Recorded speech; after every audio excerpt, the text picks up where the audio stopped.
चलो आज समझते हैं फ्रेंच रेवोल्यूशन, वो भी 90 सेकेंड्स के अंदर। स्टार्ट हुआ 1789 के अंदर और खत्म हो गया 1799 के अंदर। जब फ्रांस में फ्रेंच रेवोल्यूशन हो रहा था तब वहां का किंग था किंग लुइस 16। फ्रांस के मेनली पेरिस शहर के अंदर रेवोल्यूशन स्टार्ट होता है। कुछ कॉजेस थे इस रेवोल्यूशन के। पहला, वीक किंग का होना। किंग लुइस 16 के पास पब्लिक सपोर्ट नहीं था। सेकेंड, इस टाइम पे फ्रांस में बहुत ज्यादा इनइक्वालिटी थी, बहुत ही हेवी टैक्स पे करना पड़ता था सिर्फ और सिर्फ कॉमन और आम लोगों को। इनमें 90% फार्मर्स भी थे। इस टाइम में फ्रांस में इकोनॉमिक क्राइसिस बन चुका था, खजाना खाली हो चुका था, अनएम्प्लॉयमेंट भी बहुत ज्यादा बढ़ चुका था। इसी दौरान गरीबी में आटा गिला, बैड हार्वेस्ट हो गया फ्रांस के अंदर, खाने पीने की चीजों के दाम बहुत ज्यादा बढ़ गए, फूड शॉर्टेज होने लगा। ओवरऑल पूरी तरह से फ्रांस में क्राइसिस हो चुका था। अब देखते हैं फ्रेंच रेवोल्यूशन के कुछ की इवेंट्स को।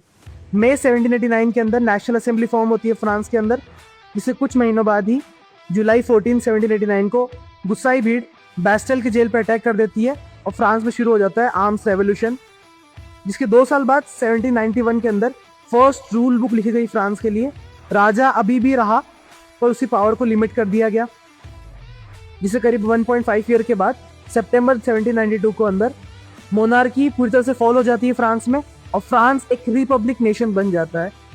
कुछ महीनों बाद ही 1793 के जनवरी मंथ में लोग किंग लुइस 16 को मार देते हैं। 1795 के अंदर फ्रांस में directory government, temporary government form होती है, पर इसका रूल बहुत ज़्यादा वीक था क्योंकि इसमें कोई भी स्ट्रॉन्ग लीडर नहीं था।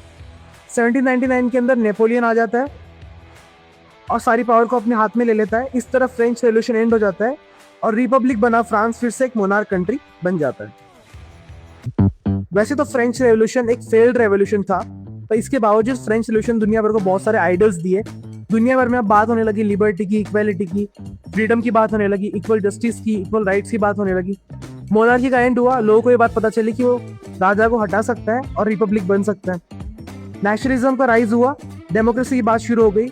इससे बहुत सारे देश इंस्पायर हुए, जिसमें इंडिया भी शामिल था। ऐसे कंटेंट के लिए फॉलो फॉर मोर।